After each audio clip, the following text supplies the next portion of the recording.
Hello guys, welcome back my YouTube channel. അപ്പോൾ ഇന്നത്തെ recipe എന്തെന്ന് വെച്ചാൽ ഒരു ഫിഷ് കറിയാണ്.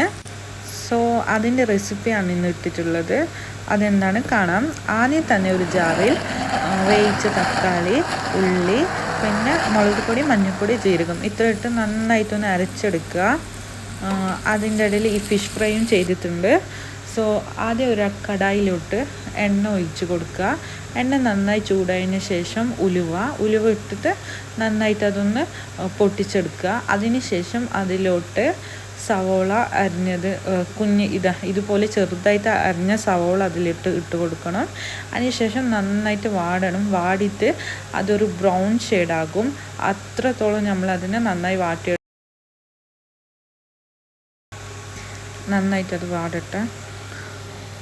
ഈ ഒരു പരുവ ആവുമ്പോഴത്തേക്കും നമ്മൾ നേരത്തെ അരച്ച് വെച്ച പേസ്റ്റില്ലേ, ഈ തക്കാളിയും മുളക് പൊടിയും മഞ്ഞൾപ്പൊടിയും, ആ പേസ്റ്റ് ഇതിലോട്ട് ആഡ് ചെയ്ത് കൊടുക്കണം. എന്നിട്ട് ആ പേസ്റ്റിൻ്റെ ഒരു പച്ചമണം പോകുന്നത് വരയ്ക്കും നന്നായിട്ട് മിക്സ് ചെയ്യണം. ഇതുപോലെ നന്നായിട്ട് മിക്സ് ചെയ്തതിന് ശേഷം നമ്മൾ വാളൻപുളിയാണ് ഞാൻ വെള്ളത്തിലിട്ട് വെച്ചിട്ടുണ്ട്. ആ വെള്ളത്തിനെ ഇതിലോട്ട് ഒഴിച്ച് കൊടുക്കണം.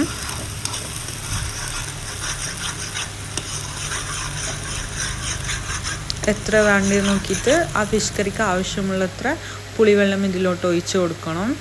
അതിനുശേഷം ആവശ്യത്തിനുള്ള വെള്ളയും ഒഴിച്ചിട്ട് നന്നായിട്ട് മിക്സ് ചെയ്തിട്ട് അതൊന്ന് തിളക്കാൻ വേണ്ടി വെക്കണം. ഇത് തിളച്ചിട്ട് വരുമ്പോഴത്തേക്കും നമുക്ക് പോയിട്ട് ഒരു സ്ട്രോബെറി കഴിച്ചേക്കാം. നല്ല ടേസ്റ്റാണ്. ഇതിപ്പോൾ ഇവിടെ സീസൺ ആയിക്കൊണ്ട് നന്നായിട്ട് ഫ്രഷ് സ്ട്രോബെറി കിട്ടാനുണ്ട്. ഇത് ഇങ്ങനെ തിളച്ച് വന്നിട്ടുണ്ട്. അപ്പോൾ അതിലോട്ട് ഞാൻ പച്ചമുളക് ആഡ് ചെയ്തിട്ടുണ്ട്. ഇങ്ങനെ ആഡ് ചെയ്യുമ്പോൾ ഈ പച്ചമുളകിൻ്റെ ഫ്ലേവർ നമുക്ക് നന്നായിട്ട് കിട്ടും. അതിന് ശേഷം ഇതിലോട്ട് ഏത് ഫിഷാണുള്ളത് ആ ഫിഷ് ആഡ് ചെയ്ത് കൊടുക്കണം. നന്നായി തിളക്കുമ്പോൾ വേണം ആഡ് ചെയ്ത് കൊടുക്കാൻ.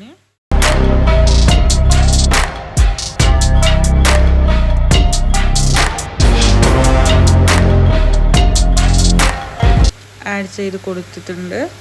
ഇനി ഇതിനൊന്ന് ഇളക്കിയിട്ട് മൂടി വെക്കണം.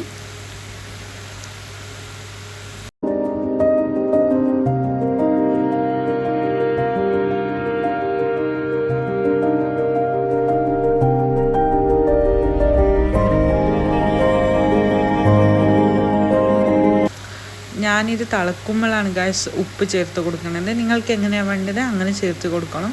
ഇപ്പോൾ ഇത് തിളച്ചിട്ട് നന്നായിട്ട് വെന്ത് വന്നിട്ടുണ്ട്. ഇത് വീഡിയോയിൽ കാണുമ്പോഴൊന്നല്ല, നല്ല കളറാണ് ഗൈസ്. എല്ലാവരും ട്രൈ ചെയ്ത് അഭിപ്രായങ്ങൾ കമൻറ്റിൽ പറയണം. എൻ്റെ വീഡിയോസ് ഇഷ്ടപ്പെട്ടാൽ ലൈക്ക് ചെയ്യണം, സബ്സ്ക്രൈബും ചെയ്യണം. ഇതേപോലത്തെ വീഡിയോസായി വീണ്ടും കാണാം. ബൈ.